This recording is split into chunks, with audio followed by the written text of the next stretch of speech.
നടന്ന സംഭവം എന്ന് പറയുമ്പം പണ്ട് ഞാൻ മിമിക്രി ട്രൂപ്പുമായിട്ട് നടക്കുന്ന സമയം. അപ്പോൾ അന്ന് എൻ്റെ ഒരു ജ്യേഷ്ഠ സുഹൃത്തിനെ വഴിയിൽ വെച്ച് കണ്ടു. ഞാൻ അദ്ദേഹത്തിനോട് ചോദിച്ച് എങ്ങോട്ട് പോകുന്നു? പുള്ളി എന്നോട് പറഞ്ഞു, എടാ എനിക്ക് സ്റ്റേഷനിൽ പോകണം, ഒരു പരാതി കൊടുക്കണം. അപ്പോൾ ഞാൻ ചോദിച്ചു എന്ത് പരാതി? അതായത് എൻ്റെ വീട്ടിൽ എൻ്റെ ലാൻഡ് ഫോണിലേക്ക് ഏതോ ഒരുത്തൻ ഇങ്ങനെ ചുമ്മാ വിളിച്ചുകൊണ്ടിരിക്കും. എൻ്റെ ഭാര്യ എടുക്കുമ്പോൾ മാത്രം സംസാരിക്കും, ഞാനെടുത്ത് അവൻ മിണ്ടില്ല. അങ്ങനെ ഞാൻ വൈഫിനെ കൊണ്ട് അവൻ്റെ നമ്പർ ഞാൻ സംഘടിപ്പിച്ചു, ഒന്ന് പരാതി കൊടുക്കാൻ പോകണമെന്ന് പറഞ്ഞു. അപ്പോൾ ഞാൻ അപ്പോൾ എനിക്കൊരു കൗതുകം. നമ്മൾ ചേട്ടാ പരാതി കൊടുക്കാൻ പറഞ്ഞിട്ട് ഒരാഴ്ച സമയം എനിക്ക് ആ നമ്പർ ഇങ്ങ് തരുമോ എന്ന് ചോദിച്ചപ്പോൾ കറക്റ്റായിട്ട് നമ്പർ തന്നു. ആ നമ്പറിൽ ഞാൻ അദ്ദേഹത്തിന് വിളിച്ചു, ഫീമെയിൽ വോയിസിൽ. ഹലോ, മനസ്സിലായോ? ഇത്ര ചോദിച്ചേ ഉള്ളൂ. നമ്മൾ നല്ല കൂട്ടായി, നല്ല ചെറുപ്പക്കാർ, നല്ല സ്നേഹമുള്ള ചെറുപ്പക്കാർ. എപ്പോൾ വിളിച്ചാലും എനിക്ക് ഉമ്മ തരും.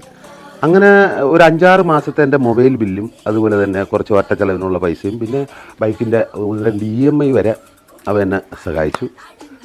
ഒരു സുപ്രഭാതത്തിൽ എന്നെ വിളിച്ചിട്ട് അദ്ദേഹം പറയാണ്, അതേ ഞാൻ വീട്ടുകാരുമായിട്ടൊക്കെ സംസാരിച്ചു, നമുക്കിനി എപ്പോഴാണ് ഒന്ന് പേഴ്സണലായിട്ട് കാണാൻ പറ്റുകയെന്ന്. അവൻ്റെ പേഴ്സണൽ വന്നപ്പോൾ തന്നെ എനിക്ക് ഞെട്ടൽ തുടങ്ങി. ഉടനെ തന്നെ ഞാൻ മൊബൈൽ നമ്പർ മാറ്റിയിട്ട് രക്ഷപ്പെട്ടു.